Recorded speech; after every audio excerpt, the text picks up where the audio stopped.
Welcome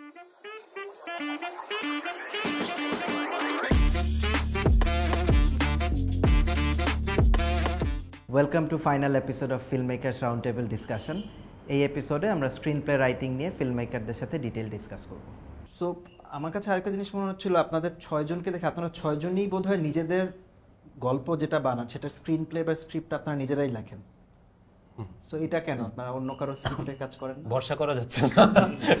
তো এই যে ভরসা যদি না করা না যায়, এটা এরকম না বিষয়টা, মানে থাকে না যে আইডিয়াটা তো আসলে নিজের থেকে যদি পারসিভড হয় তাহলে আসলে ওই ওয়ার্ল্ডটা নিজের ক্রিয়েট করাটা বেটার, এটা একটা ফ্যাক্টর। আরেকটা হচ্ছে যে আমরা তো আসলে, আমি পার্সোনাল জায়গা থেকে যদি বলি, আমরা অনেকগুলা লিমিটেশনস নিয়ে কাজ করি, অনেক কিছু আসলে আমাদের নিজেদের মতো করে অ্যাকোমোডেট করে নিতে হয়। সো এখন যদি আমি নিজে স্ক্রিন প্লেটা করি, এটার সাথে কোনো রাইটার থাকতে পারে, বাট জিনিসটা যদি আমি লিড করি তাহলে আমি জানি যে আমি কোন জায়গাতে আমার লিমিটেশনস আছে, কোন কোন জায়গাতে আমি আসলে বেটার ডিল করতে পারবো, কোন জায়গাতে গিয়ে জিনিসটাকে আটকানো যাবে। সো ওই ম্যাপিংটা আসলে আমার জন্য করা ইজি হয়। আর দুই নম্বর হচ্ছে যে আমাদের এখানে তো আসলেই প্রফেশনাল স্ক্রিন প্লে রাইটার এইটার আসলে একটা বিশাল অভাব আছে। আমাদের এখানে দেখা যায় যে রাইটার ও আসলে ডিরেক্টর, সো এবং আর আসলে ওর অন্যান্য অনেক রেসপন্সিবিলিটিসও থাকে। সো ওই টাইম পিরিয়ডের মধ্যে ও আসলে জিনিসটাকে খুবই প্রফেশনাল জায়গা থেকে লিখে আসলে ওকে দিবে, এটার একটা আমার কাছে মনে হয় যে একটা বড় গ্যাপ আছে। কারণ আমার এখানে তো স্ক্রিন প্লে রাইটার হিসেবে you cannot name 5 people as well, মানে এখানে 5 জনও নাই। সো এটা একটা প্রফেশন হিসেবে তো কেউ নেয় না। মানে যে স্ক্রিন রাইটার বাংলাদেশে বেশিরভাগই একটা জব করে, পাশাপাশি হচ্ছে উনি লেখে। বাট এটা তো হওয়ার কথা, ওটা ফুল টাইম তার কাজ ওটি হওয়ার কথা, স্ক্রিপ্ট লেখা। বিকজ আমরা এম্পাওয়ার করি নাই, আমরা রাইটারকে ওই টাকাটা দেই নাই, ওই ক্রেডিটটা দেই নাই, সম্মান বা সম্মানী কোনোটাই দেই নাই। যার জন্য এই যে আমরা শুরুতে যে কথাটা বললাম যে ইন্ডাস্ট্রি গড়ে উঠতে হবে, ইন্ডাস্ট্রি গড়ে ওঠার জন্য সবচেয়ে প্রথম শর্ত হচ্ছে আমার রাইটার লাগবে। এই যে আমরা যে ছয়জন যে নিজেদের গল্প লিখি, আমার মাথায় আসলে বছরে কয়টা আইডিয়া আসবে আর কয়টা আমি লিখে এক্সিকিউটে যেতে পারবো, এক্সিকিউটে যেতে পারবো। কি করবেন লিখে? আমার ব্যাপারটা তো মানে চিন্তা করে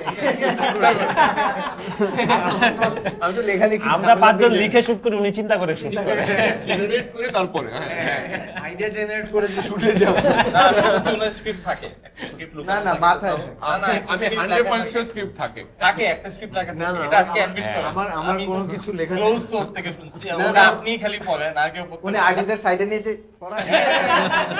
লেবুর সুঘ্রাণ আরো বেশি, ত্বকের যত্ন আরো বেশি, চলে আরো বেশি। আপনার পকেটে কি বিদেশি না বাংলাদেশি?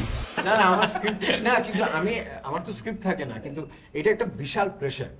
প্রেসারও আবার জিনিসটা দরকার কি যে আমার পার্সোনালি মনে হয় কি রাইটার দরকার। আমরা তো সবাই writer film maker, writer film maker হওয়ার একটা মেজর প্রবলেম হচ্ছে গিয়ে কি, since we are film maker এবং আমরা আমাদের বাজেট লিমিটেশনটাও জানি যে আমরা আসলে এটা যে বানাবো সেটার জন্য কি। সো যখন আমরা কোনো কিছু লিখিও, আমরা ওই বাজেট কনস্ট্রেইন মাথায় রেখে লিখি, যার জন্য দেখা যায় কি যে আমি যে একটা বিশাল কিছু চিন্তা করে আউট অফ দ্য বক্স ওইটা প্রথমেই আমার মাথা থেকে বাদ, কারণ আমি জানি যে এটা আসলে আমার বাজেটে কুলাবে না। একটা রাইটার, ইন্ডিপেন্ডেন্ট রাইটার যদি লিখে দিত, ও আমার জন্য ও একটা হাতির উপরে কিছু লিখে দিত।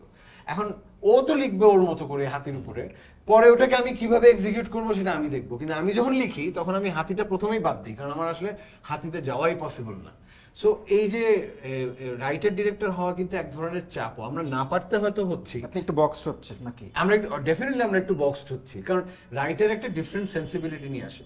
ধরেন আমি কিছুদিন আগে একটা ইন্টারভিউ দেখছিলাম, দিবাকর ব্যানার্জির একটা ইন্টারভিউ দেখছিলাম, আমরা একটা শেয়ার হতেছি।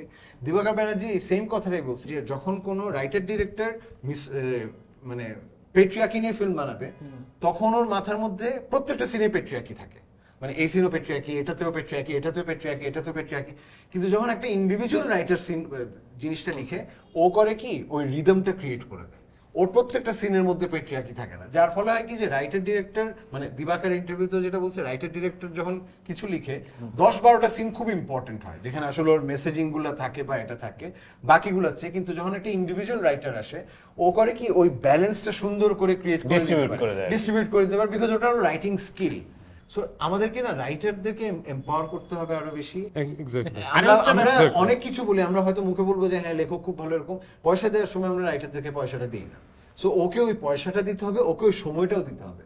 আমি ধরেন একজনকে রাইটারকে বললাম যে আমি তোমাকে 5 লাখ টাকা দিব 15 দিনে তুমি একটা স্ক্রিপ্ট লিখে দাও, তাহলে ওর পক্ষে সম্ভব। তো আরেকটা ব্যাপার হচ্ছে যে একটা হচ্ছে রাইটার, একটা হচ্ছে স্ক্রিন প্লে রাইটিং। না, আমি স্ক্রিন প্লে রাইটারের কথা বলছি। স্ক্রিন প্লে রাইটিং তো টাকা দিয়ে আসলে কাউকে করানো যাবে না, মানে আপনি না কেন, ও যদি প্রফেশন হিসেবে নেয়, না স্ক্রিন প্লে তো ইজ আ পিওর ম্যাথ, এটা তো একটা আলাদা সায়েন্স। মানে এখন যে ভালো গল্প লেখে, ধরে নিলাম কেউ ভালো গল্প লেখে, আপনি ওকে অনেক টাকা দিলেন, ও ভালো স্ক্রিপ্ট লিখে দিবে, এটার কোনো গ্যারান্টি নাই। So screen play writing is a different ball game. So এইটার জন্য কিন্তু অনেক থিওরিটিক্যাল নলেজ দরকার আছে, অনেক কিছু জানাশোনার দরকার আছে। আজকে এরকম অনেক ভালো ভালো ফেসবুকে রাইটার আছে, বিভিন্ন জায়গাতে লেখে বা সংবাদপত্রে লেখে, অ্যামেজিং স্টোরি ওরা লেখে, কিন্তু you give them money, tell them to give you a script, they will not be able to do it. বলতে যাচ্ছে সংকট, আমি বুঝতে পারছি কি এটা আসলে ফিল্ম মেকিং নলেজটা থাকতে হবে। বা screenplay writing এর। মানে স্ক্রিন প্লে লেখার জন্য তার কিন্তু এডিটিং থেকে শুরু করে অনেক কিছুই জানতে হবে। মানে সে যখন একটা স্ক্রিপ্ট লিখবে, আর যে গল্প লেখে সে তো তার ইমাজিনেশন থেকে, হ্যাঁ ও 4 পাতা লিখে দিল, কোনো অসুবিধা নেই। দুইটা খুব আমাদের এখানে আসলে যেটা আবার ওই ইনস্টিটিউশনের কথা চলে আসতেছে, ওইভাবে কিন্তু স্ক্রিপ্ট রাইটিং এর কোনো মানে জায়গা নাই যেখান থেকে আসলে ওই আর্টটা শিখে এসে মানুষ ওটাকে প্রফেশনালি। কিন্তু তাহলে আমাদের যখন এটা দরকার, সেই ক্ষেত্রে কি টিটি প্ল্যাটফর্ম গুলো আবার কেউ কি উদ্যোগ নিতে পারে যে রাইটার্স প্যানেল? আমি কি একটা এটা করতে পারি, সেটা হচ্ছে যে এইটা না, দেখো আমরা এখানে সবাই ফিল্ম মেকিং করতে আসছি কিন্তু নিজের অনেক তাগিদ নিয়ে অনেক কিছু স্যাক্রিফাইস করে এটা। তো যে রাইটার আসলে রাইটিংটা করতে যায়, এখন কিন্তু পৃথিবীতে বিভিন্ন জায়গায় অনেক ধরনের ল্যাব চলতেছে, নট নেসেসারিলি ওকে পৃথিবীর অন্য দেশে যায় ল্যাব করতে হবে, অনলাইনে স্ক্রিন প্লেটা আসলে লিখতেই চায় এবং সেটা যদি আসলে প্রফেশনালি করতে চায়, ও কিন্তু চাইলে এটা ঢাকায় বসেই করতে পারবে আর কি। সো ওই এফোর্টটা আদতে দিচ্ছে কিনা ওটাও কিন্তু ফ্যাক্টর। ইটস নট অলওয়েজ যে টাকা দিলেই তুমি আসলে জিনিসটা করে ফেলতে পারবা, ব্যাপারটা এরকম না আর কি। বা এফোর্টের এগেইনস্টে এনাফ মনিটারি ইনসেনটিভ যদি থাকে, কারণ ও এটাই করবে। এটা অনেকবার প্রপোজ করা হয়েছে, ওটিটি আমাদের কোম্পানি থেকেই করা হয়েছে, টু ফর্ম রাইটার্স রুম, যেটা হচ্ছে independently can work with anybody exactly. মানে it will be probably this space, এখানে থাকবে আর কি। এখানে হচ্ছে গিয়ে শঙ্কর দাসের তারা একটা গল্প দিল, অথবা এখান থেকে কিছু পিক করতে পারে। সেই ইনভেস্টমেন্টের জন্য মানে সবার কথা চিন্তা করেই হচ্ছে গিয়ে সে এখানে যদি ইনভেস্ট করে, এটা হয় না ওইভাবে হচ্ছে গিয়ে। যেটা পরবর্তীতে মানে ইন্ডাস্ট্রি চেঞ্জ করার জন্য হয়তো একটা আমি টাকা দিব, এখন এখান থেকে তো যে গল্পটা আসবে সেটা তো অন্য একটা প্ল্যাটফর্মে যেতে পারে। এখানে প্ল্যাটফর্ম এক হয়ে তারা একটা ফান্ড ক্রিয়েট করে সেটা হচ্ছে কি ওভারসি করে জন দিতে পারে আমাদেরকে, যেটা অথবা ওর ইন্ডিভিজুয়াল প্ল্যাটফর্মের জন্যই ও রাখলো 5 জন, যে they'll work for only say হইচই আর ও গল্পই পড়ে সবকিছু, মানে বুঝিনি গল্প থেকে ইনভেস্ট করবে না ও বলতে মানে এটা বেস্ট। হ্যাঁ, গল্পের জন্য ইনভেস্ট করবে না। Then again, this is a corporate system. এখানে সবকিছু কেপিআই দিয়ে হয়। একটা গল্পের কেপিআই কেমন আপনি মেজার করবেন? If it's not measurable, এটার ROI-টা হচ্ছে কি আপনি বের করতে পারবেন না। এটা মানে বিজনেস পিপল এভাবে চিন্তা করে। এখানে সংকট, আপনি যদি হচ্ছে কি তিনটা রাইটারকে বসান আপনার গল্পের জন্য, ওটাকে আপনি ROI চিন্তা করেন নাকি হচ্ছে ওটাতে আপনি কি ফিল্মটা বানাতে চান সেটার একটা ওই অ্যাসপিরেশন এন্ড মানে ভ্যালুটা, সেটা আপনি কোনো সময় ম্যাথমেটিক্সে মেজার করতে পারবেন না, মানে নিউমেরিক্সে। সো ওটা ছাড়া কেন ইনভেস্ট করবে কেউ? আমি যেরকম অন্য রাইটারের কাজে বেশি করি, মানে রাইটার লিখে তারপরে হচ্ছে ওটার উপরে আমি বানাই না, কিন্তু তুমিও তো কোরাইট করো তো এটার সাথে। আমি আমার রাইটারের কাছে লেখা শিখছি, এটা কোভিড ছিল, আর কেউ লিখতে রাজি হয় না। সেটা কি হচ্ছে, ইন্ডিভিজুয়ালি হয়তো আমার কোম্পানিতে এখন 4টা রাইটার কাজ করে, ওখানে রাইটার্স রুম ফাংশন করে, কিন্তু ওইটা দিয়ে চেঞ্জ হবে না। ওইটাতে হয়তো মানে আমার ফিল্ম সিন্ডিকেটের পারপাস সার্ভ, হ্যাঁ, কিন্তু ওইটা দিয়ে লার্জার ওভারঅল ইন্ডাস্ট্রিটা। কিন্তু আবার কিছু রাইটাররা মিলে হচ্ছিল একটা কালেক্টিভ তৈরি করছিল, ওটা আমি খুবই অ্যাপ্রিশিয়েট করি। ওটাও কি কাজ করতেছে না? ওটাও মানে ওটা খুবই মানে পার্শিয়ালি কাজ করতেছে আর কি, বিকজ এটার সাথে আসলে প্রফেশনালিজম ইনভলভ, এটার সাথে কিন্তু ওটাতে হ্যাঁ ওটা লাভ হয়েছিল কি ওরা একটা ফাইন্যান্সিয়াল অপরচুনিটি তৈরি হয়েছে। ওটা আমাদের ফিল্ম মেকারকে সার্ভ না করলেও ওরা ডিরেক্টলি ওটিটি প্ল্যাটফর্মে সেটা অনেক ডিলিংস হয়েছে, হয়তো ডক্টরিং করে দিচ্ছে অথবা এগুলো করে দিচ্ছে, অনেক কাজ হয়েছে। এইটাতে আরো রাইটার্সরা যদি যোগ হতো ওই সময়, আমার কাছে মনে হয় ভেরি গুড ইনিশিয়েটিভ। অনেক দীর্ঘ প্রক্রিয়া তো, মানে এটা তো লেখা তো একটা বিশাল ক্লান্তিকর প্রক্রিয়া। ওটা প্রজেক্ট বা প্রজেক্ট টাকা দিলে হবে না, ওটা হচ্ছে একদম ইয়েতে, মানে একটা লং টার্ম ভিশন।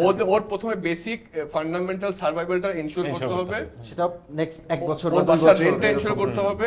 তারপরে হচ্ছে কি এখন তুই মামা ভাব, তখন ও ভাববে বা করবে। অন্য ভাই কিছু একটা বলবেন? Actually সেটা হচ্ছে আমি আসলে খুব নিয়মিত কোলাবোরেট করি।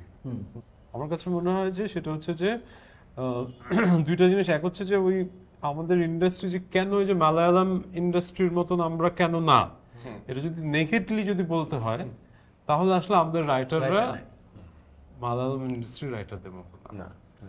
যদি মানে এখানে আসলে আমাদের ডিরেক্টররা মানে আমরা ভিজুয়ালি অনেক কিছু অ্যাচিভ করছি, মানে আমরা অনেক টেকনিক্যালি অনেক কিছু অ্যাচিভ করছি, কিন্তু আমরা আমাদের গল্প বলার জায়গা থেকে মানে আমরা অনেকগুলি ট্যালেন্টকে পাইছি, কিন্তু ইন্ডাস্ট্রি হিসেবে রোল করে যাওয়ার জন্য যতগুলি গল্প আমাদের বছরে দরকার নাই। সেটা তো আমাদের আসলে নাই। রাইটারটা নাই। রাইটার আমাদের নাই।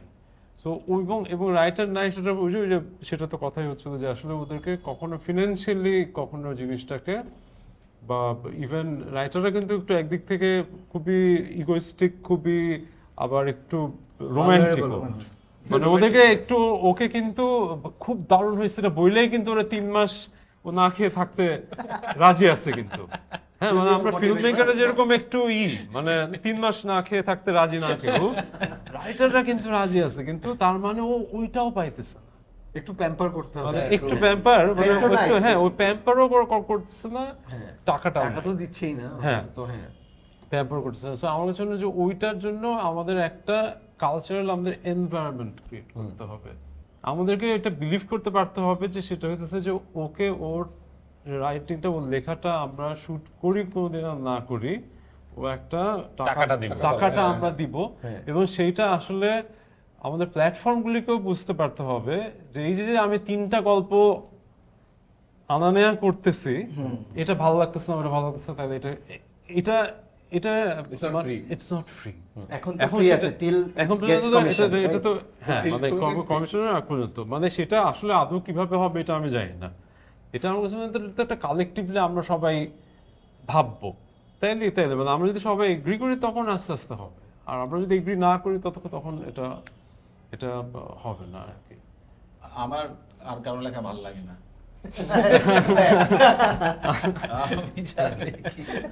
আমি শুরু করছি রাইটিং দিয়ে। আমার মানে প্রথম স্টেজের জন্য নাটক লিখছি আধিয়ার নামে, যেটা পরে সেলিম ফিল্ম বানাইছিলাম। কিন্তু আমার বেসিক অনেক কাজ, কিন্তু মূলটা আমার লেখা তো নিজেরটাই আমার ভালো লাগে আর কি। এটা জানি না এটা আমার ইয়া হতে পারে। সো আর ফিল্ম রাইটার তো না, এটা তো যে কোনো রাইটার না, স্ক্রিন প্লেটা বুঝতে হবে। ফিল্ম রাইটার তো সে তো ফিল্মটা দেখতে হবে, হ্যাঁ ভিজুয়ালাইজ সে এই দেখতে পারে না তো অনেকেই। এটা তো আসলে একটা টেকনিক্যাল নলেজ যেটা আসলে ওকে কোনো না কোনো ভাবে ওকে পাইতে হবে। মানে তার মানে এটা একটা কোনো ওয়ার্কশপের থ্রুতে হোক বা তাকে শর্ট বোঝার দরকার নাই তো, ফিল্মটা তো তার এই ওয়ার্ল্ডটা তো তাকে ক্রিয়েট করতে হবে, তাকেও তো স্ক্রিন যাচাই করতে হবে, সেইটা তো না আমরা বুক লিখে দিলাম। না এই রাইটার আছে অনেক আমাদের, মানে উপন্যাস, এটা আমাদের ইউনিভার্সিটি গুলো প্রচুর পড়ায়, প্রত্যেক ইউনিভার্সিটিতে বাংলা ডিপার্টমেন্ট থেকে বিভিন্ন নাটক প্রচুর রাইটার রয়েছে, কিন্তু স্ক্রিন প্লে রাইটার বলছে না। আমরা আশফাক ভাইয়ের বক্তব্য শুনি রাইটিং নিয়ে, যেটা উনি কখনো করেন না, যেটা করা লাগে না, কাগজে কলমে আমরা দেখি নাই। নাকি প্রুফ আছে কোনো এখনো? আমি হাতে লেখা কেউ জানে না। না জানে না তো, এই যে পলাশ কোনোদিন পায় নাই হাতে লেখা কোনো কিছু না। মানে তো হাদিস সব মানে মুখ থেকে বের হবে না। না এমনি আমার একটা জানা আছে, আপনি ওই যেহেতু আপনার মানে রাইটিং করা লাগে না আর কি, সো ওই বাজেটটা কি করেন আমাদের কি করতে হয় যে আপনি ওই যে অন্যান্য রাইটার ইনভেস্ট করতে পারেন। মানে আমাদের কি হয় যে একটা কোরাইটার নিলে ওকে একটু টাকা দিতে হয়, আচ্ছা আমরা যদি লিখি একটু আপনার তো ওই টাকাটা বেঁচে যায়, মানে ওইটা কি আপনি প্রোডাকশন ভ্যালুতে অ্যাড করেন নাকি? লেবুর সুঘ্রাণ আরো বেশি, ত্বকের যত্ন আরো বেশি, চলে আরো বেশি। আপনার পকেটে কি বিদেশি না বাংলাদেশি? আমার বাজে কই, এটা তো আমার একটা মেন্টাল চাপ। আমি যখন আসলে লিখি না এবং আমার যে সেটে যেতে হবে এবং আমার সিনটা করতে হবে, এবং এই যে আমি যখন সেটে ঢুকি তখন ডিওপি থেকে শুরু করে আর্টিস্ট থেকে শুরু করে সবাই যে এক ধরনের অবিশ্বাস নিয়ে তাকায় থাকে, আতঙ্ক নিয়ে থাকে, অবিশ্বাস মানে অবিশ্বাস, বিরক্ত কি হবে। তো এটা তো একটা বাড়তি প্রেশার। মানে তখন মনে হয় কি যে ওই যে বলো না ক্যাপ্টেন অফ দ্য শিপ, ক্যাপ্টেনের হাত থেকে শিপ চলে যাচ্ছে, এরকম একটা সিচুয়েশন হয়ে যায় যে রুমের মধ্যে সবাই লাইফ জ্যাকেট পরে জাহাজে বসে আছে। কিন্তু আমার একটা জিনিস আমার মনে হয় কি, রাইটিং যারা রাইটার ওদের প্রতি আমার হাইয়েস্ট রেসপেক্ট এই কারণে, কারণ আমার মনে হয় যে রাইটিং একটা খুবই ক্লান্তিকর চাকরি। মানে খুবই ক্লান্তিকর একটা প্রসেস। মানে আমি যে প্রতিদিন লিখবো 2 পাতা 5 পাতা লিখবো, আমি নিজেও বাসায় বসে ট্রাই করছি লিখতে। যখন ধরেন আমি একটা সিন লিখলাম যে হাজব্যান্ড অ্যান্ড ওয়াইফ, হাজব্যান্ড বাসায় বসে আছে আর ওয়াইফ হচ্ছে গিয়ে কি বাসায় ঢুকবে। তো আমি যখন সিনটা লিখতেছি, তো লিখতে গিয়ে আমি দেখলাম কি যে ওয়াইফটা ঢুকলো বাসায়, সিনটা এভাবে লেখার সময় লিখতেছি, ওয়াইফটা ঢুকলো, ওয়াইফটা ঢোকার পরে বললো যে ও তুমি আসছো, একটু দেরি হয়ে গেছে আজকে, খাইছো তুমি? আচ্ছা ঠিক আছে আমি খাবারটা গরম করতেছি। হাজব্যান্ডটা বললো যে, হাজব্যান্ডটা হয়তো একটু মোটামুটি জবাব দিল কি দিল না, এটা আমি লেখার চেষ্টা করলাম। যে তারপর আবার ওয়াইফ বলছে চিকেন বের করবো না বিফ বের করবো, হাজব্যান্ডটা বললো যে একটা বের করলেই হচ্ছে, বলে এরকম আসলো। এটা ধরেন আমি লিখলাম। যখনই আমি এই জিনিসটা লিখি আমার এত মেকি মনে হয় জিনিসটা, যে আমার না লেখার পুরো ইন্সপিরেশনই চলে যায়। কারণ আমি যখন সেটে যাব, আমি জানি যে সেটে যাওয়ার পর যেটা হবে কি যে হাজব্যান্ড বসে আছে, ওয়াইফ ঢুকলো, ঢোকার পরে যখন ওয়াইফ বলবে যে সরি একটু দেরি হয়ে গেল, আমি জানি যে সেটে এটা আমার বের হবে যে হাজব্যান্ড বলবে আমি কি জিজ্ঞেস করছি কেন দেরি হয়েছে। এই যে আমি ইমিডিয়েট সিনের মধ্যে ঢুকে গেছি, এই যে এর আগের যে দেরি হয়ে গেল, আমি খাবার দিচ্ছি মাংস এই সেই, এই প্যাচের মধ্যে নেই, ইমিডিয়েট ওই এনার্জিটা না আমি সেটে গেলে পাই। সেজন্য আমি করি কি লেখাই বাদ দিয়ে দিচ্ছি, আমি লিখবই না, আমি সেটে গিয়ে সেটের একটা এনার্জি, ওখানে যারা থাকবে অ্যাক্টর অ্যাক্ট্রেসরা যেভাবে থাকে বা অন্যরা, ওই এনার্জিটা আমাকে খুব বেশি মানে ওই এটা আমার একটা অ্যাড্রেনালিন রাশ আর কি। কিন্তু তাহলে কোনো কিছু না লিখে আপনি সেট পর্যন্ত যান না সিন আউটলাইন তো লেখেন আপনি, না না আমি না কোনো সিন আউটলাইন বা ওটাও না, এটা সুবিধা আছে তো। না কিন্তু আপনি ওই পর্যন্ত যান কিভাবে? মানে একটা ওটিটি প্ল্যাটফর্ম আপনাকে কমিশন করতেছে, আর্টিস্ট এবং টেকনিক্যাল ক্রু অনবোর্ড হচ্ছে, এই জানুনিকে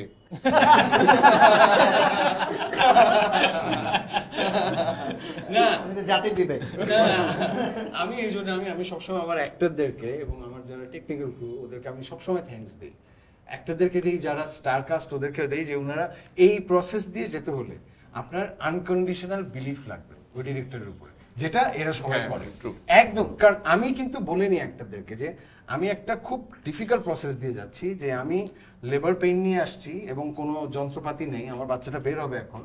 সো আমাকে আপনি কনফিউজড হয়ে গেলে আপনাকে এখন সিঙ্গেল লাইন আমাকে ভরসা করতে হবে, আমি যেটা বলবো ওটা মানতে হবে।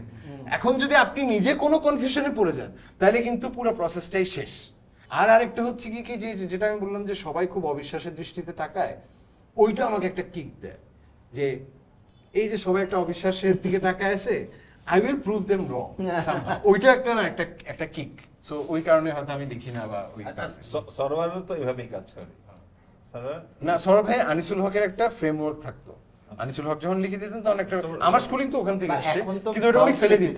এখন বাউন্ড স্ক্রিপ্ট থাকে, এখন সৌরভ ভাইয়ের একদম ফুল বাউন্ড স্ক্রিপ্ট এবং সেটার অনেকগুলো ড্রাফট, 15 ডেজ আগে ওয়ার্কশপ করানো আর্টিস্টদেরকে দিয়ে, ফারিনকে নিয়ে 15 ডেজ ওয়ার্কশপ করে। সৌরভ ভাই এখন পুরো সৌরভ ভাই আমাকে প্রায় ফোন দিয়ে আমাকে এই কথাটাই বলে, মানে উনি আমাকে যে বিদ্যা শিখাইছেন উনি এখন বলে যে এভাবে হবে না রে, এভাবে তো পারবি না, ওগুলো তো রং, ওগুলো সব ভুল। উনি এখন বলতে থাকে, আমি বলি এখন কি করবো, চাবি মেরে ছেড়ে দিচ্ছেন, এখন আর চলতেছে, এটা তো এভাবে চলুক। তাহলে তোমার হিট ডায়লগ, তোমাদের ধরো এই যে এখানে তো তার একটা ডায়লগ আসার কথা না, তোমার এই যে দুইটা কথা মনে রাখবেন, এটা আসছে কিভাবে, ওই যে রিপিট করছো কিভাবে, এই কলটা কিভাবে নিছো? ওই যখন আমি সেটে বসে, যখন আমি দরকার কিছু একটা, যে এটা অ্যাক্টর তো নিশ্চয়ই ডেলিভারি দেয় না, অ্যাক্টর না, আমি আবার বারবার রিপিটও করছে, তার মানে একটা কনসিয়াস ডিসিশন, ওটা কনসিয়াস ডিসিশন, ওটা আমার মাথা থেকেই বের হয়েছে, ওই ডায়লগটা তোমারই বাধা থেকে বেরিয়েছে। হ্যাঁ, আমার ওখানে আবার আমি খুবই স্বৈরাচারী, আমার ওখানে অ্যাক্টর যে কোনো একটা যদি কোলাবোরেশনে আসে তাহলে ভালো, কিন্তু আমি বললাম যে এই ধরনের সিচুয়েশন, অ্যাক্টর একটা লাইন দিয়ে দিল, ওইটা আবার হবে না, আমি যেটা বলবো ওটাই বলতে হবে, বিকজ প্রসেসটা তো আমার মাথার মধ্যে। তুমি কাগজে লিখো না মুখে লিখো? হ্যাঁ মুখে, তো যার ফলে কি আমি যখন বলি যে দুইটা কথা মনে রাখবেন বলবেন, ওইটা কোথাও আমার মাথায় থাকে যে দুইটা কথা মনে রাখবেন, আমি রিপিট করব, এটা আমার মাথায় থাকে। আবার এখানে না অনেক ফ্যাক্টর আছে, দুইটা কথা মনে রাখবেন কিন্তু একটা ভেরি সিম্পল লাইন, হ্যাঁ এইটা যে একটা ধরেন ডায়ালগ হয়েছে, ওইটার পেছনে তো মোশাররফ করিমের একটা বড় অবদান আছে। মানে দুইটা কথা মনে রাখবেন বলে যে পারস্পরিক বিরোধ যেটা, ওইটা কিন্তু উনি যেভাবে বলতেছেন, আমরা কিন্তু লাইন লেখার সময় আমি অনেক বিউটিফুল লাইন লিখলাম, কিন্তু অ্যাক্টর ওটা পারফর্মই করতে পারলো না, তখন আসলে তো লাইনই দাঁড়াবে না।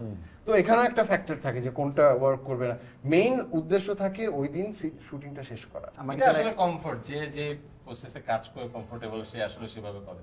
নিপুণ ভাই এভাবে আসলে কাজ করতে কমফোর্টেবল ছিল, আমার যেমন স্ক্রিপ্ট না হলে আমি তো সেটাই বুঝতেই পারবো না, মানে একদম এরকম একবার হয়েছিল কি আগের ড্রাফটটা ভুলে প্রিন্ট হয়ে গেছিল, আচ্ছা ফাইনাল ড্রাফটটা হয়নি, এডিটর ভুলে আগের ড্রাফট প্রিন্ট করছে। আমি পড়ার সময় এগুলো তো না, এগুলো না, এবং আমি পর সে কি হয়ে যায়, সে অসম্ভব, মানে একটা ফুল লক স্ক্রিপ্ট, এটা আগের রাতে আমি পৌঁছে ওটা নিয়ে যেতে হবে শুটিং। সেটা ডিপেন্ড করে আসলে কে কিভাবে, কারণ উনি যে প্রসেসে কাজ করতে ইম্পসিবল, মানে আমি তো ভাবতেই পারি না কিভাবে আমি কাজ করবো, মানে ইম্পসিবল। ওয়ান এন্ড অনলি একটা প্রজেক্ট করা সম্ভব এরকম আর কি, পরে ছেড়ে দিতে হবে। না এইটা আমি বছরে একটা করে 2 বছর একটা করে। কিন্তু এটার একটা সুবিধা আছে যে ধরেন আপনার যখন কিছু থাকে না, তখন আমাদের দেশের, আমি যদি শুটিং বাস্তবতায় বলি, যে যখন আমি সেটে যাব, আমি যদি প্ল্যান করি যে আজকে আসলে 5টা সিন শুট করব উইথ দ্য সুপারস্টার, সুপারস্টার যদি অন টাইমে সেটে না আসে তাহলে আমার শুটে বসে থাকতে হয়। আপনার যখন এটা থাকবে না, তখন তো আমি সেটে গিয়ে বলি যে কে কে আসছে, অমুক অমুক আসছে, সো আমি এখন ওকে দিয়ে শুটিংটা শুরু করে দিই। সুপারস্টার 12টার সময় আসলে ওনারটা 12টার সময় হবে। সো এই দিক দিয়েও এগুলো হচ্ছে টেলিভিশন থেকে আমাদের বিদ্যা, যে যেভাবে হোক জিনিসটাকে কিভাবে মিলাই ঝুলাই করতে হবে ওরকম আর কি। তো যেহেতু সেটাকে কোনো মানে লেখা থাকে না on paper, it's all in your mind, তো এই মাইন্ড থেকে ডিওপি যে যে জিনিসটা ক্যাপচার করবে, যে ভিশনটা, সেই সিনটা আপনার কেমনে হয়? আমি এই জায়গায় যেটা সবসময় বলছি যে আমার উপর 100% বিশ্বাসটা আনতে হবে, অ্যাট দ্য সেম টাইম আমি আমার টেকনিক্যাল ক্রুদের উপরও 100% বিশ্বাসটাই দিই। আমার ডিওপির বেলায় যেটা হয় কি, যে আমি ডিওপিকে যখন আমি মোমেন্টামটা বলি যে এই সিনটা আমি আসলে চিন্তা করছি এবং এই সিনে এই ডায়লগগুলো অ্যাক্টররা এভাবে বলবে, এরপরে ডিওপি ক্যামেরা কোথায় বসাবে, ডিওপি কোন লেন্স ইউজ করবে, আমি লেন্স চিনিও না বাই দ্য ওয়ে, 35, 50, তারপরে 85। সংখ্যা আপনি তো নিজে ফটোগ্রাফি করেন না, আমি কিন্তু আসলে আপনি তো লেন্সে অনেক এক্সপার্ট, আপনার সঙ্গে আবার ডিপির কেমন হচ্ছে সিঙ্ক হয়, বিকজ আপনি নিজেই ছেলেকে এত সুন্দর সুন্দর ছবি তোলেন। না ওই যে এটা তুলে ডিপিকে একটু ইনসিকিউরিটির মধ্যে ফেলে দিতে হয়, তারপরে ডিপি ভালো পারফর্ম করে। না, আর আমার হচ্ছে আমি প্রথমেই বলি, আমি কোনোদিন জিজ্ঞেস করি না যে এটা কোন লেন্স, এটা কেন, বা এটা ট্রলিতে কেন বসাইছেন, বা এটা পুরোপুরি আমি ওর উপর ছেড়ে দিই। এই ছেড়ে দেওয়াতে যেটা সুবিধা হয় কি, যে ও এই যে যেটা আপনি বললেন না যে আমি স্ক্রিপ্ট দিই না, তাহলে ও কি প্রিপেয়ার, ও তখন করে কি যে ভাই ওরও তো নিজের নামের উপর তো সুবিচার করতে হবে, তো ও করে কি যে এটাকে ভালো করার জন্য যত বেটার করা যায় ও তখন অন সেটের মধ্যে ওই জিনিসটা করার চেষ্টা করে। সেটা ইভেন আমার আর্ট ডিরেক্টরের সাথেও, আমার আর্ট ডিরেক্টর যদি বলে যে এটা তো নাই, আমি বলি নাই তো নাই, তাহলে আরেকটা অন্য কিছু দিয়ে করে ফেলি। ডিওপির সাথে এবারে আন্ডারস্ট্যান্ডিংটা খুব বেশি দরকার। হ্যাঁ, হ্যাঁ। সে যদি সব বুঝতে পারে, মানে আমি কি চাই সে যদি বুঝতে পারে, সেটা না হলে কিন্তু খুবই ডিস্টার্বিং হয়। আমার একটা প্রজেক্টে এরকম হয়েছিল যে লং টেকের দিকে তার খুব ইয়া ছিল, যে মাস্টার শট যেটাকে বলে আসলে ক্লোজ শট ছাড়া কেমনে হয়? এর মানে ক্লোজ শট সেই চাইতেছিল না, মানে সে লং টেকটা বা মাস্টার টেকটা তার এত সুন্দর করে লাইট করছে, অনেক সময় নিয়ে লাইটটা করার পরে, এবং পারফর্মাররা ভালো করেছিল, মানে অ্যাক্টিংও ভালো হয়েছিল। তো একটা পর্যায়ে সে বলে যে ভাই এটা কেন আমি ক্লোজ না নেই, আমার লাগবে, কারণ আমি পুরোটা ভাবে কোরিওগ্রাফ করি নাই, পুরোটা ব্লকিংটাও সেভাবে তেমন ছিল না আমার একটা জায়গায় আমাকে কাছে যেতে হবে, আমার একটু ক্লোজ লাগবে, কারণ আমার ওই সময়ের ইমোশনটা আমাকে ক্যাপচার করতে হবে, তার আরো ক্লোজলি দেখতে হবে। তারপরে সে বহুত করে এই ছিল, এবং তার দেখলাম যে পুরো ইয়াতেই মানে লং টেকটা বা মাস্টার টেকটার দিকেই খুব ঝোঁক বেশি, মানে ওই বাকি শট কাটাকাটির দিকেই তার একটু আগ্রহ কম ছিল। সো এই জায়গায় এটাতে প্রজেক্টটাতে আমার একটু বেশ বেগ পেতে হয়েছে, মানে সো আমাকে অথরিটেটিভ হইতে হয়েছে একটা পর্যায়েতে, দিস ইজ মাই শিট, আমি কন্ট্রোল করবো। সো এইরকম, সো এইটা খুব একটা মানে যদি আন্ডারস্ট্যান্ডিং না হয় ডিওপির সাথে, তো সেইটা খুবই ডিফিকাল্ট হয়ে দাঁড়ায়। এরপর থেকে আমি নেক্সট প্রজেক্টে ভাবছি যে আমার সিনেমাটিক ইয়ার ভ্যালুস স্যাক্রিফাইস করে হলে আমার আন্ডারস্ট্যান্ডিং আগে লাগবে, টিম ওয়ার্কটা লাগবে, কমফোর্টটা লাগবে। সো নতুন কারোর সাথে কাজ করতে গেলে এখন প্রথমে আমার এটা একটু ভাবতে হয় যে আসলে কি হবে। তো প্রথমে ওই আইস ব্রেকিংটা আমার মনে হয় আগেই ওয়ার্কশপ করে নিতে হবে ওর সাথে বসে ডিওপি। সো এটা খুবই ইম্পর্টেন্ট ডিওপির সাথে in terms of creative aspect এটা। সো এখন হ্যাঁ, আরেকটা জিনিস হচ্ছে যে আমাদের এখানে কিন্তু somehow the other the highest form of কোলাবোরেশনটা দেখা যায় যে ডিওপির সাথেই হচ্ছে। যত দ্রুত সম্ভব এবং যত প্রথম স্টেজ থেকে সম্ভব ডিওপি কে অনবোর্ড করে ফেলা, because DOP has a difference মানে lens to see the whole story.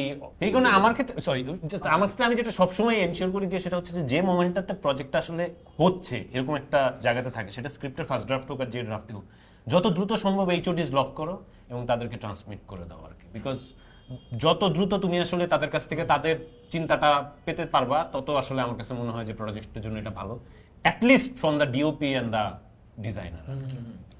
এটা যেটা হয় ভাইস ভার্সা রিলেশনশিপ, মানে আপনার ট্রাস্টটা থাকতে হবে, ডিরেক্টর ও ডিওপির উপর 100% ট্রাস্ট থাকতে হবে, ডিওপি ও ডিরেক্টরের উপর ট্রাস্টটা থাকতে হবে। লেবুর সুঘ্রাণ আরো বেশি, ত্বকের যত্ন আরো বেশি, চলে আরো বেশি। আপনার পকেটে কি বিদেশি না বাংলাদেশি? হয়তো তাদের ভিশন আলাদা, ডিওপি হয়তো একরকম সিনেমা পছন্দ করে, ডিরেক্টর হয়তো অন্যরকম সিনেমা পছন্দ করে, যেটা বলতেছিলেন শাহিন ভাই কি উনি লং টেকটা খুব পছন্দ করে। বাট আপনার ওই বিশ্বাসটা তার ভিতরে আনতে হবে কি আপনি যেটা বলতে চাচ্ছেন সেই গল্পটা ওকে বিলিভ করতে হবে আপনার, যে কারণে কেমিস্ট্রিটা অনেক বেশি ইম্পর্টেন্ট। মানে আগে যে একটা মিটিং হওয়া বা কোলাবোরেটিভ হওয়া বা আগে থেকে সম্পর্ক থাকে, এটা খুব ইম্পর্টেন্ট। সেটা গিয়ে যদি এই মানে মিথস্ক্রিয়াটা না হয় তাহলে পুরো প্রোডাকশন প্রত্যেকটা মানুষ ও যে এনার্জিটা নিয়ে আসে এটা সামহাও না এটা কিভাবে জানি স্ক্রিনে ট্রান্সমিটেড হয়ে যায়। সো ওই যে কোনো অ্যাংজাইটি হোক বা একটা হোক, ডিওপিদের প্রত্যেকেরই কিন্তু কিছু পার্সোনাল থাকে, মানে ওর একটা ঝোঁক থাকে, মানে পার্সোনাল প্রেফারেন্স। হ্যাঁ, পার্সোনাল প্রেফারেন্স থাকে। মানে আমি মানে যদি ধরি যে এক একজন ন্যাচারাল লাইটকে এক একজন এক এক প্যাটার্নে শুট করে, স্ক্রিপ্ট থাকুক আর না থাকুক। মানে আমি যেটা করি সেটা হচ্ছে আমি সবসময় আসলে স্পেসে তো আমাদের সবসময় সবাইকে নিয়ে গিয়ে আমরা ওখানে একটা প্রপার রিহার্স করবো, এটা তো আমাদের আসলে সম্ভব না। সো অ্যাকচুয়ালি ওই সিনটা আমি আসলে স্পেসেই ডেভেলপ হইতে দিই, কারণ ওইখানে ওটার উপরে ওটার মানে ব্লকিং বা ওর ইমোশন বা একটা ছোট জায়গায় একটা ইমোশন আমি যেটা লিখে আসছি ওটা হয়তো কাজই করবে না, ওটার জন্য হয়তো একটা বড় স্পেস দরকার। সো ওরকম ভাবে আমি জিনিসটাকে করার চেষ্টা করি। আচ্ছা, সো আমরা অলমোস্ট শেষের দিকে চলে আসছি। আমার একটা প্রশ্ন ছিল যে নতুন ফিল্ম মেকার আসতেছে বা ইয়াং ফিল্ম মেকার, তাদের প্রতি যদি একটা অ্যাডভাইস দিতে হয় তাহলে আমরা কি দিব? আমার কাছে মনে হয় মোর দেন এভার এখন যে পর্যায়ে হচ্ছে গিয়ে ইন্ডাস্ট্রিতে কাজ আছে, আগে কোনো সময় এত ছিল না। 5টা প্ল্যাটফর্ম আমরা ধরি ওটিটি, সবার একটা নিয়ত আছে 10টা কন্টেন্ট বানাবো, এভারেজে বছরে 50টা কন্টেন্ট লাগবে। 50টা কন্টেন্ট ধরলাম 10টা শেফ ভাই বানাচ্ছে, তারপর 40টা কন্টেন্ট থাকে। 40টা কন্টেন্ট যদি সবাই এক একজন 2টা করে সিরিজ বানায়, তাও 20 জন ফিল্ম মেকার লাগে। আরো দিকে রাফি বানায় 10টা, 25টা শেষ। তারপরে বানাতে হবে যেটা আমার মনে হয় আমরা কেউ পারবো না। ইনফ্যাক্ট ভিকি সবচেয়ে বেশি বানায়। তো আমি যেটা দেখছি যেটা ওটিটি প্ল্যাটফর্মের কথাও বুঝতে পারছি, অ্যাকচুয়ালি তারা টাকা নিয়ে বসে আছে। হ্যাঁ, এবং অনেকে মনে করে এখানে অনেক ব্যারিয়ার টু এন্ট্রি আছে, অনেক কিছু মানে অনেক লবিং করতে হয়, অনেক সিন্ডিকেট আছে। অ্যাকচুয়ালি না, you come up with a story, you pitch it to them, এটা হবে, কিন্তু ওরা টাকা নিয়ে বসে আছে। তো এই অপরচুনিটি আমার কাছে মনে হয় না আগে কোনো সময় ছিল, আমাদের সময় ছিল না। শিব ভাই আপনার সময়? না, এত অপরচুনিটি ছিল না আমাদের। অপরচুনিটি আসতে বহু সময় লাগছে। So you are in good time. Talk to your family and convince them and get right into work. আমি জাস্ট এই শাওকির এইটার থেকে আমার কথাটা অলমোস্ট এইটাই, কিন্তু জাস্ট একটা ছোট্ট এক্সটেনশন আছে। সেটা হচ্ছে যে the moment you decide to step into the scenario আর কি, লার্ন দ্য প্রসেস। বিকজ এই মুহূর্তে আসলে প্রসেসটা জানাটা ইজ ভেরি ইম্পর্টেন্ট। আদারওয়াইজ আসলে এই নিউ ফেনোমেনা বা ওটিটি বা আমরা এখন যেভাবে আসলে ফিল্ম মেকিংটা হচ্ছে, if you don't know the process, খুবই স্ক্যাটার্ড ভাবে আইসা আসলে ইউ ক্যাজুয়ালি এটা হবে না, এটা ক্যাজুয়ালি হবে না। So you learn the process and there is ample amount of opportunities here. আমার মনে হয় যে এটাগুলো তো আছে, পাশাপাশি ফেলিউরটাকে জন্য রেডি থাকতে হবে, যে ফেলিউর আসবেই। ফার্স্ট প্রজেক্টেই যে হিট বা মানে ওয়ার্ক করে যাবে এই থেকে এক্সপেকটেশন জায়গা থেকে ফেলিউর আসতেই পারে, এবং এটাকে অ্যাকসেপ্ট করার ইয়াটা রাখতে হবে। আমার যেটা মনে হয় সেটা হচ্ছে যে অনেস্টি ইজ ভেরি ইম্পর্টেন্ট। মানে ওর ক্রাফটের সাথে, ওর স্ক্রিপ্টের সাথে, মোস্ট ইম্পর্টেন্টলি নিজের সাথে, এইটা সবচেয়ে বেশি দরকার। মানে আমি যত এক্সপার্টই হই, আমার ক্রাফটম্যানশিপ যতই ভালো হোক বা যাই হোক না কেন, আমার না থাকে বা নতুন যারা আসবে ওদের মধ্যে অনেস্টি না, তাহলে ইন দ্য লং রানে কেউ টিকে থাকতে পারবে না। ইন দ্য লং রানে টিকে থাকতে হলে অনেস্টি ম্যাটার্স। সো এটা খুব বেশি দরকার। মানে আর্টের জায়গা থেকে অনেস্ট থাকাটা ইজ ভেরি ইম্পর্টেন্ট। এটা দুইটা জিনিস আমার কাছে মনে হয়। এক হচ্ছে টেম্পারামেন্ট, মানে আমরা ফিল্ম মেকার যেই হতে চাই সে তো অনেক স্বপ্ন নিয়ে হতে চায়, কিন্তু এটার যে প্রসেসটা, এটা তো একটা পেইনফুল দোষের যে সম্ভাবনা থাকে মানে Very long and খুব- thankless একটা হ্যাঁ, এটা process. একটা থ্যাঙ্কলেস হ্যাঁ। প্রসেস। তো এইটা মানে ওই টেম্পারামেন্ট, মানে এটা যে যতটা রোমান্টিক চিন্তা নিয়ে শুরু হয়, মাঝখানে যে রোম্যান্সটা আসলে চলে যাবে, এটাই রিয়েলিটি। এবং ওই সময় যাতে সেই মানে পেশেন্সটা থাকে, এইটা আগে থেকে আমার মনে হয় ওটাই জানা উচিত আর কি। যদি পরামর্শ দিতে হয় আমি বলবো মানে কনফিউজ না হওয়ার জন্য, don't be confuse, believe in your self and believe on your stories. মানে তোমার যে গল্পটা আছে ওর উপর বিশ্বাস রেখে আগে যাও, কনফিউজ হওয়ার দরকার নেই। মানে তাইলে আমার কাছে মনে হয় হয়তো লং রানে তারা সাকসেসফুল হবে। আচ্ছা, তো আমরা একদমই শেষ পর্যায়ে চলে আসছি। এটা কিন্তু আগের বারও বলছে একদমই শেষ পর্যায়ে চলে আসছে। না, এবার আসলে আল্লাহর কসম So, এখন আমরা just কিছু র্যাপিড ফায়ার কোয়েশ্চেন করব, যেটার অ্যানসার আসলে 5 সেকেন্ডের ভিতর দিতে হবে। এবং কোয়েশ্চেনটা আমরা যা অ্যানসারই করব বাংলাদেশ রিলেটেড, এবং ধরেন গত 5-6 বছরের মধ্যেই মানে অনেক পুরানো 2001 সালের এক্সাম্পল না দেই আর তাহলে কি শিহাব ভাইয়ের কি হবে? না, শিহাব শিহাব ভাই তো example already- গুলো আচ্ছা, দিতে হবে। okay. শিহাব ভাই তো সবচেয়ে content. Hmm. Okay fine. So আমাদের প্রথম প্রশ্ন হচ্ছে মোস্ট আন্ডাররেটেড পারফর্মার বা actor according to underrated. Intekhab genre.